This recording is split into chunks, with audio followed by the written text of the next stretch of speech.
Bus driver makes Facebook post about low-income kid, gets fired.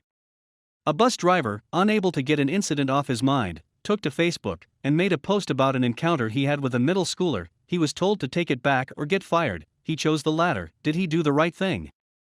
Johnny Cook was a school bus driver in Harrelson, Georgia, until one Facebook post cost him his job. When Johnny got home from completing his bus route one evening, the Georgia man, who also trains horses, headed for the stables.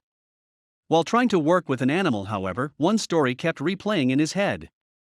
No matter how hard he tried, he was unable to shake it, so he decided to do something about it, letting others know what he had experienced. Johnny admitted he was feeling flustered as he sat down at his computer, hoping to ensure he never heard another story like the one he was told earlier that day.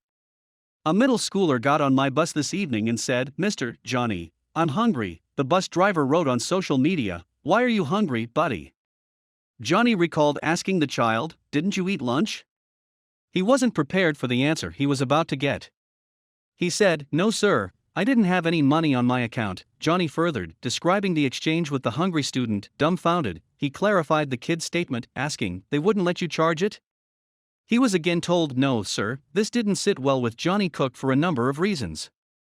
"This child is already on reduced lunch, and we can't let him eat. Are you kidding me?" A flustered Johnny continued in his Facebook post, "I'm certain there was leftover food thrown away today, but kids were turned away because they didn't have 40 on their account," he added. "As a taxpayer, I would much rather feed a child than throw it away." Then, he attempted to make sure this never happened to another hungry child. "The next time we can't feed a kid for 40 cents, please call me," he wrote, publicly posting his own phone number. "We will scrape up the money," he added sarcastically, before concluding, "This is what the world has come to." In no time, about 200 people hit it, liked it, loved it, did all the things that Facebook does, and it just caught fire, Johnny Cook recalled, and it didn't stop. But not everyone supported his sentiments, as he was about to find out when he was called in for a meeting with the school's superintendent the next day. According to Harrelson County Superintendent Brett Stanton, he investigated the incident thoroughly, and things didn't happen the way Johnny Cook's post alleged. Not only was Stanton adamant that the child would have been offered a bagged lunch, but he also claimed surveillance video shows the child in question didn't go through the lunch line at all. So, the bus driver was given an ultimatum: he could take down the post and apologize or be fired. "I felt like, in my heart of hearts, he was telling the truth," Johnny said, speaking of the student, and the unnamed 6th grader's family backed his story, even writing a statement about what happened. In it, the boy laid out the events just as Johnny said they happened, but it didn't make a difference where the bus driver's job was concerned.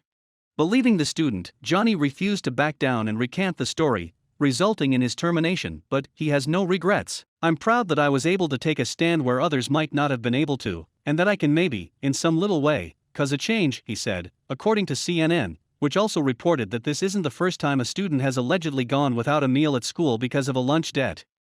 In some cases, they've been told to dump the food they've selected and are given an alternative snack, such as cheese and juice. Middle school students in Attleboro, Massachusetts, were turned away from lunch, CNN furthered, adding that about 40 elementary students in Edgewood, Kentucky, went without regular lunch during state testing period because of overdrawn accounts.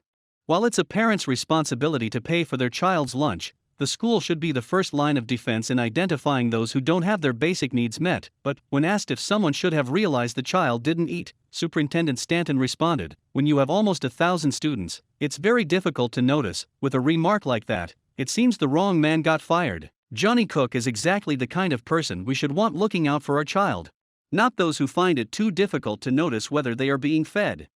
Thank you for watching this fantastic story. Please tap one of the 2 videos on your screen for another amazing Wonder Stories.